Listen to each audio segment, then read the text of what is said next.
رحیمي ټیک یوټیوب چینل سبسکرایب کړئ. ورسره په خوا کې د ګنټۍ دغه نشان کلیک کړئ ترڅو زموږ هر نوی ویډیو تر تاسو ورسیږي. که غواړئ خپل ساده عکس اجري ته واړوئ نو دا ویډیو ستاسو لپاره ده.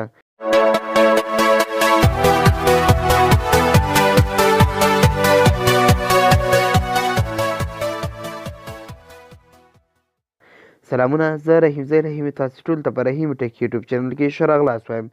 زموږ نننۍ ویډیو ته څنګه کولی شو خپل یو ساده عکس اجري ته واړو، یعنې د هغه بیکګراوند څنګه کولی شو چې فوکس ورته راوړو یا خړی کړو. د دې لپاره به تاسې لاړ شئ پلی سټور ته.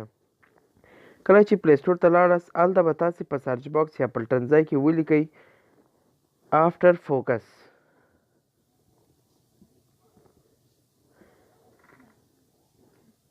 دغه اولنی اپلیکیشن چې تاسې وینئ دا به خپل په تلیفون کې انسټال کړئ. سپیلنګ لږ اشتباه ده. دغه اولنی اپلیکیشن چې تاسې وینئ دا به خپل په تلیفون کې انسټال کړئ. انسټال کولو نه بعد به راسئ خپل اپلیکیشن ته او اپلیکیشن به خلاص کړئ. کله چې تاسې اپلیکیشن خلاص کړئ داسې یوه صفحه به تاسې ته راسي. کله چې دا صفحه تاسې ته رالاست نو دلته به دغه تاسې خپل عکس انتخاب کړئ. دلته به تاسې ګیلري خلاص کړئ، کوم عکس چې تاسې غواړئ هغه به تاسې انتخاب کړئ. اوس زه غواړم دغه عکس اجري ته واړوم.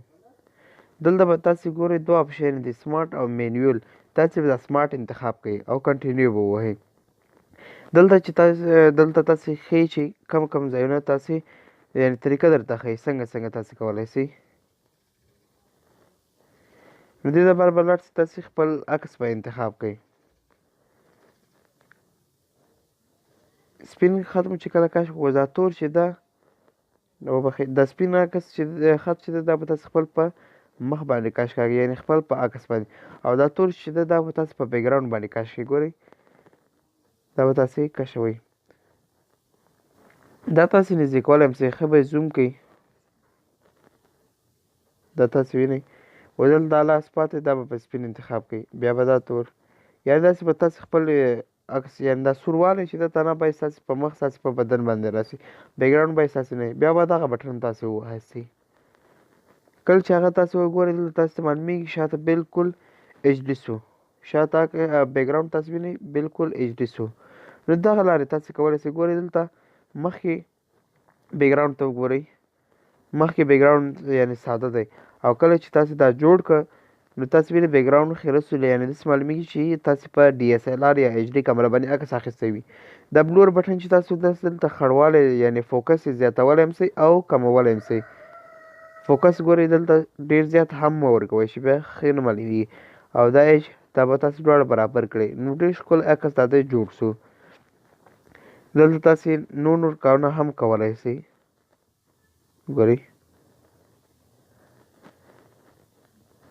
بیا تاسې دلته رنګ تغییرات هم ورکولی شئ، یعنې ساده او هر شی یا تاسې کولی شئ. ګورئ نو افیکټ تنه بیکګراوند ته هم ساده رنګ ورکولی شئ یا هر څه. ګورئ بیکګراوند داسې تاسې کولی شئ چې خپل ساده عکسونه فل ایچ ډي ته واړوئ.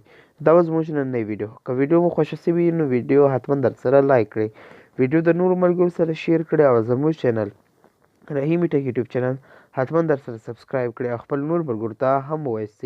په لوی بخښونکي خدای مو سپارم. ښه وخت، خدای پامان.